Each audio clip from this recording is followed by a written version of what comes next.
ഈ ശബ്ദം കേൾക്കുന്നവർ, ആകുല ചിന്തകൾ ഉള്ളവർ, യേശുവിൻ നാമത്തിൽ ഇപ്പോൾ വിടുവിക്കപ്പെടട്ടെ. അതിൻ്റെ പിന്നിലുള്ള ദുരാത്മാക്കൾ ഇപ്പോൾ അവരെ വിട്ടുപോകട്ടെ. ഡിപ്രഷൻ ഉള്ളവർ, യേശുവിൻ നാമത്തിൽ ഇപ്പോൾ അവർ വിടുവിക്കപ്പെടട്ടെ. അതിൻ്റെ പിന്നിലുള്ള ദുരാത്മാക്കൾ അവരെ വിട്ടുപോകട്ടെ. ചിന്തകൾ ക്രമത്തിലേക്ക് വരട്ടെ എന്ന് പ്രാർത്ഥിക്കുന്നു. ഓട്ടോ ഇമ്മ്യൂൺ ഡിസീസസിലൂടെ കടന്നു പോകുന്നവർ, അവരുടെ മനസ്സിനകത്ത് വന്നിരിക്കുന്ന തിരസ്കരണത്തിൻ്റെ ചിന്തകൾ ഇപ്പോൾ യേശുവിൻ നാമത്തിൽ അവരെ വിട്ടുപോകട്ടെ. ചിന്തകളെ ക്രമത്തിലേക്ക് കൊണ്ടുവരുവാനുള്ള പ്രാപ്തി അവർക്ക് കൊടുക്കണമേ. അവരുടെ ശരീരം അവർക്കെതിരെ നടത്തുന്ന എല്ലാ ആക്രമണങ്ങളും ഇപ്പോൾ അവസാനിപ്പിക്കട്ടെ. ഈ നിമിഷം അത് അവസാനിക്കട്ടെ.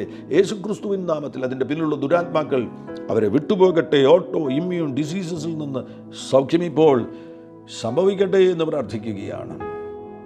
ഈ നിമിഷത്തിൽ തന്നെ സമാധാനത്തെ കെടുത്തിക്കളയുന്ന ചിന്തകൾ, ഭയം കൊണ്ടിരുന്ന ചിന്തകൾ, വെപ്രാളം കൊണ്ടിരുന്ന ചിന്തകൾ, പാനിക് ഡിസോർഡർ കൊണ്ടിരുന്ന ചിന്തകൾ ഇപ്പോൾ യേശുക്രിസ്തുവിൻ നാമത്തിൽ അതിനെ കീഴ്പ്പെടുത്തട്ടെ. ഈ ശബ്ദം കേൾക്കുന്നവർ അതിനെ കീഴ്പ്പെടുത്തട്ടെ. അതിൻ്റെ പിന്നിലുള്ള ദുരാത്മാക്കളോട് ഞാൻ കൽപ്പന പുറപ്പെടുവിക്കുന്നു. യേശുവിൻ നാമത്തിൽ ഈ പ്രിയപ്പെട്ടവരെ വിട്ടുപോകാം. ഈ നിമിഷത്തിൽ സൗഖ്യം സംഭവിക്കട്ടെ. പാനിക് ഡിസോർഡറിൽ നിന്ന് സൗഖ്യം സംഭവിക്കട്ടെ. ആങ്സൈറ്റി ഡിസോർഡറിൽ നിന്ന് സൗഖ്യം സംഭവിക്കട്ടെ. യേശുക്രിസ്തുവിൻ നാമത്തിൽ ഫിയറിൽ നിന്ന് സൗഖ്യം ഇപ്പോൾ സംഭവിക്കട്ടെ. എല്ലാ മാനസിക രോഗബാധകളും വിട്ടുപോകട്ടെ. യേശുക്രിസ്തുവിൻ നാമത്തിൽ അത്ഭുത സൗഖ്യങ്ങൾ സംഭവിക്കട്ടെ.